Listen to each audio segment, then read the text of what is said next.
अस्सलाम वालेकुम dear students, मैं उम्मीद करता हूँ कि आप लोग खैरियत से होंगे। इन कंटिन्यूशन ऑफ प्रोसेस कॉस्टिंग आज हम इसमें जो एक नई चीज़ करने जा रहे हैं वो इंट्रोडक्शन टू द लॉसेस।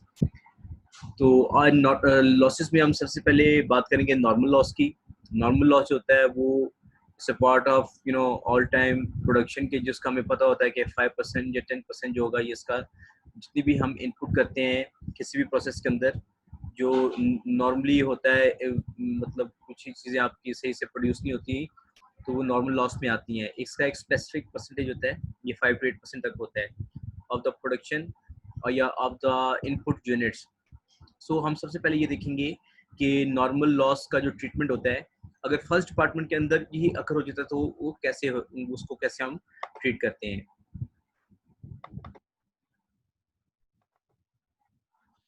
अच्छा, हम अपने क्वेश्चन को, मैं सेम क्वेश्चन इसलिए डिफरेंट एंगल से आपको दे रहा हूँ ताकि आपको एक समझ आ जाए कि हमने क्वेश्चन को अटेम्प्ट कैसे करना है। सबसे पहले अगेन मैं बार बार इस चीज़ पे जो एम्फेसिस करता हूँ, फोकस करता हूँ कि हमारा जो फॉर्मेट होगा, हमने ये मैसेज ये क्वेश्चन में हमारा जो वेंडर है या क्लाइंट है वो क्या मैसेज ज़ेडान ही है, ठीक है। और इसमें कॉस्ट ऑफ प्रोडक्शन रिपोर्ट हमने बनानी है और उसकी जो manufacturing for the month of March, और प्रोडक्शन डिपार्टमेंट सबसे पहले हमारा ए है, प्रोडक्शन डिपार्टमेंट हमारा ए है और for the month of March 2006। याद रखें कि जब भी हमारे पास जो नॉर्मल लॉस होगा इन द फर्स्ट डिपार्टमेंट होगा तो इसको हम ट्रीटमेंट, इसका कोई ट्रीटमेंट नहीं होता, इसको सिर्फ हमने क्वांटिटी शेड्यूल के अंदर हमने अकाउंट फॉर करना होता है।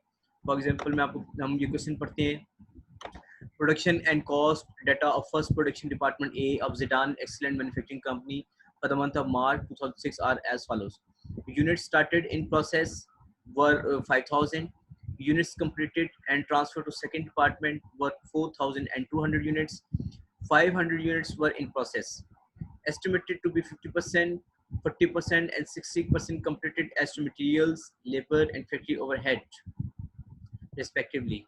Cost of materials, labor and overhead were rupees 50,000, rupees 6,000 and rupees 40,000 respectively. तो हमें चाहिए क्या कि कॉस्ट ऑफ प्रोडक्शन रिपोर्ट हमने इसमें क्या करनी है, कॉस्ट ऑफ प्रोडक्शन रिपोर्ट। तो हमने सबसे पहले हम यहाँ पे देखेंगे यूनिट्स या यूनिट स्टार्टेड इन प्रोसेस कितने हमारे पास 5,000। अब इसमें हमने करना क्या है कि यूनिट्स जो हैं हमारे पास, हमने इसमें कंप्लीटेड एंड ट्रांसफर्ड आउट कितने हैं 4,200, सही है। और इसके बाद हम हमारे पास यूनिट्स इन प्रोसेस जो हैं वो कितने हैं, वो हैं 500 यूनिट्स जो हैं इन प्रोसेस हैं। तो अगर देखा जाए तो हमने यूनिट स्टार्टेड इन प्रोसेस कितने किए 5,000, लेकिन अभी तक जो हमारे पास ब्रेकअप अवेलेबल है उसके मुताबिक तो हमारे यूनिट्स जो हो रहे हैं बीइंग टोटल फॉर 4,700 यूनिट्स। तो ये हमने देखना है कि ये डिफरेंस क्या है। जो जो डिफरेंस, अगर तो हमें क्वेश्चन के अंदर नॉर्मल लॉस का बताया होगा, अगर नहीं बताया गया तो ये 300 यूनिट्स जो हैं ये हमारे क्या होंगे, ये यूनिट्स लॉस्ट इन प्रोसेस, और इसको आप ऐसे लिख सकते हैं नॉर्मल लॉस। अगर लॉस हमारा फर्स्ट डिपार्टमेंट के अंदर है तो वो हमारा नॉर्मल लॉस होगा, ठीक है। तो इसको हम सम दोबारा से कर लेते हैं। तो यूं हमारा क्वांटिटी शेड्यूल जो है वो इस तरह से पूरा हो जाता है। सो हमने यूनिट स्टार्टेड इन प्रोसेस जितने भी हमारे 5,000 है, हमने इसका पूरा हमने इसका ब्रेकअप देना होता है।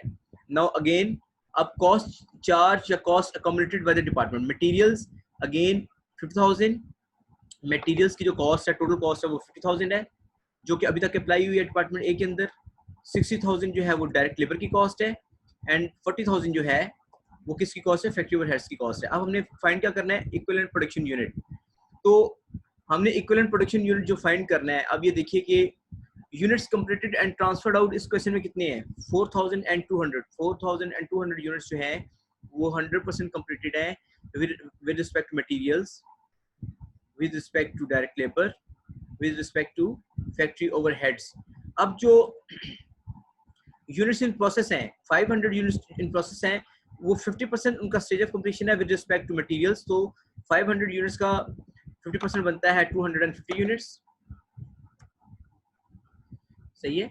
उसके बाद जो उसका 40% बनता है जो 40% बनता है वो इसका आ जाएगा आई गेस 200 यूनिट्स, 500 यूनिट्स का 40% 200 एंड देन 60% जो बनता है वो बनता है 300 यूनिट्स।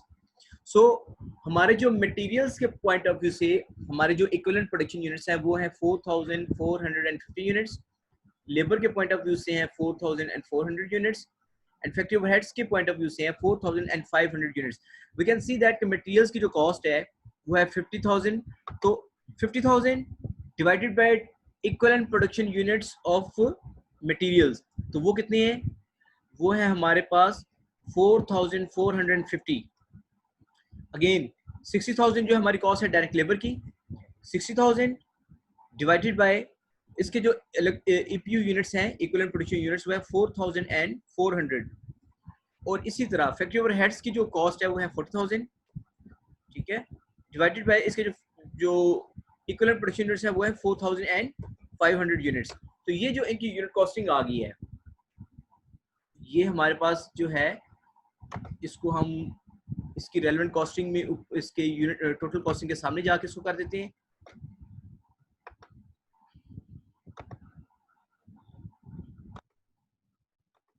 तो ये हमारी जो यूनिट कॉस्ट अब तक बन गई है वो बन गई है 33.76121, सही है, और इसको हम जो है अगर हम सम करें तो ये वही आ जाता है इसका, यहाँ पे total cost to be counted for आ गई है हमारे पास 1,50,000, उसकी यूनिट कॉस्ट है 33.761।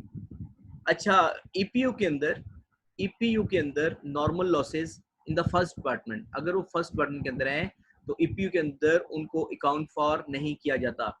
पहले डिपार्टमेंट के अंदर जब भी नॉर्मल लॉस होगा उसमें हम ये अजम्पशन लेते हैं कि ये यूनिट्स हमने स्टार्टेड ही नहीं किए थे, ये यूनिट्स हमने प्रोसेस में इंसर्ट ही नहीं किए थे। सो अब हम जो यूनिट्स लेके चल रहे हैं वो 4700 यूनिट्स इन टोटल हैं, जिसमें से 4200 जो है वो units completed and transfer to finish goods inventory, whereas 500 units are completed with respect to materials, labor and factory overhead 40%, 50%, 40% and then 60%. So अब यहाँ पे units completed and transferred out इस क्वेश्चन के अंदर हमारे पास कितने हैं 4200 units into unit cost जो अभी तक हमारी बनी है वो क्या है, वो ये वाली है। ओके, नाउ चूंकि ये फर्स्ट प्रोसेस है इसलिए कॉस्ट चार्ज बाय वो पहले वाला डिपार्टमेंट तो है कोई नहीं इसमें। सो अब इसमें हम देखते हैं कि हमारे पास यूनिट्स इन प्रोसेस जो है 500 units into stage of completion 50% और 0.5 इनटू यूनिट कॉस्ट। तो यूनिट कॉस्ट जो इसकी है हमारे पास मटेरियल्स की वो ये है 11.236।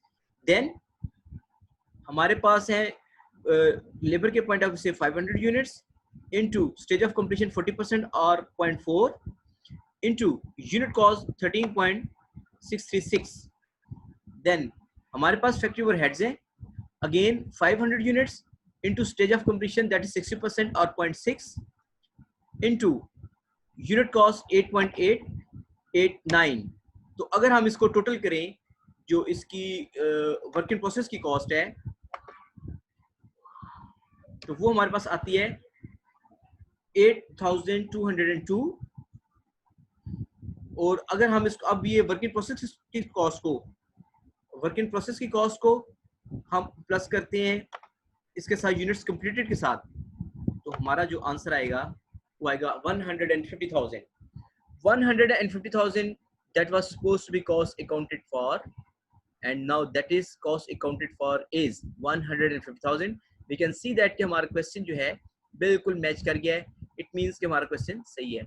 सो again I want to remind you कि अगर नॉर्मल लॉस हमारे फर्स्ट डिपार्टमेंट के अंदर होगा तो हम उसमें ये अज्यूम करेंगे, ये अजम्पशन लेंगे कि those units were never put into the process, वो यूनिट्स हमने कभी स्टार्ट ही नहीं किए थे, सही है, हम बैलेंस यूनिट्स को लेके चलेंगे।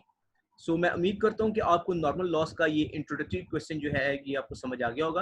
अगर इसके अंदर कोई चीज़ ऐसी है जो कि that is not according to your understanding, so please raise your voice, raise your question, note down your questions. I will answer your queries in the question answer session inshallah. Thank you very much. अपना बहुत ख्याल रखिएगा।